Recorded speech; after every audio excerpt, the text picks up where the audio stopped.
Even after making more than 1,000 hires in the entire career of 13 years, I just realized that my LinkedIn profile is not built for the kind of roles that I'm looking for next. So I've decided to audit my LinkedIn profile live on camera. I'm going to walk you through every single change that I'm going to do in my profile, why I'm making those changes, the mistakes that you need to avoid when you're optimizing your LinkedIn profile. Let's go. So, this is what my LinkedIn profile looks like now. This is the new headline, right? So this basically states directly that I've been scaling GTM enterprise across APAC and EMEA. The years of experience, number of hires, proof and scannable experience, right? And that I'm building a personal brand of careers with Apurva. Now pause here and read your own headline out loud. If a stranger can't tell what you're responsible for right now, you're missing the scope. A missing about section is one of the most common gaps that I've seen in a lot of profiles and a lot of experienced professionals. You assume that your experience speaks for yourself. It doesn't. Let me tell you, as recruiters, we don't even go to your bullet points or your experience if you've not written your about section properly. A very common mistake I've seen is that people write it in past tense that I've done XYZ with no forward looking statement. Recruiters need to do what you want, not just what you've done. Let's move on to the experience section.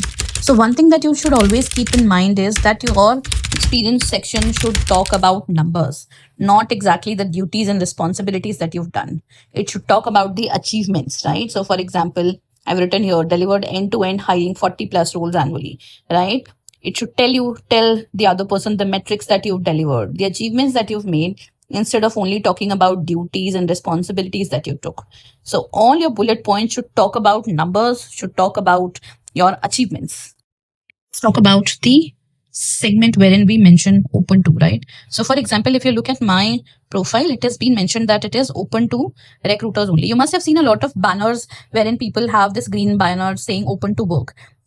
Basically, for me, it looks a little cliche. I would prefer only recruiters to see that I'm open to work, right? So you need to mention all the job titles that you are looking for. This needn't be the exact titles that you are at. This is basically what you're looking for next in your role, right? The locations that you are okay with, maybe on-site, hybrid, remote, everything, right? And of course, you can change on the visibility part on who can view your job preferences. So you can definitely, for example, if you're looking for a role and you don't want your teammates and your managers to basically know, you can change that from the visibility section.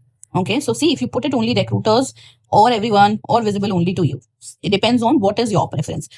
I have put it for recruiters only. So only recruiters that I want to have, basically, I have used it only for the recruiters can view my profile, and I'm not using an open to work banner.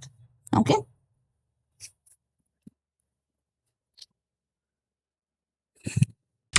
In the education segment, I've seen so many candidates mentioning the education, but never mentioning the years that you've completed that education. Let me tell you, as a recruiter, that sounds really fishy.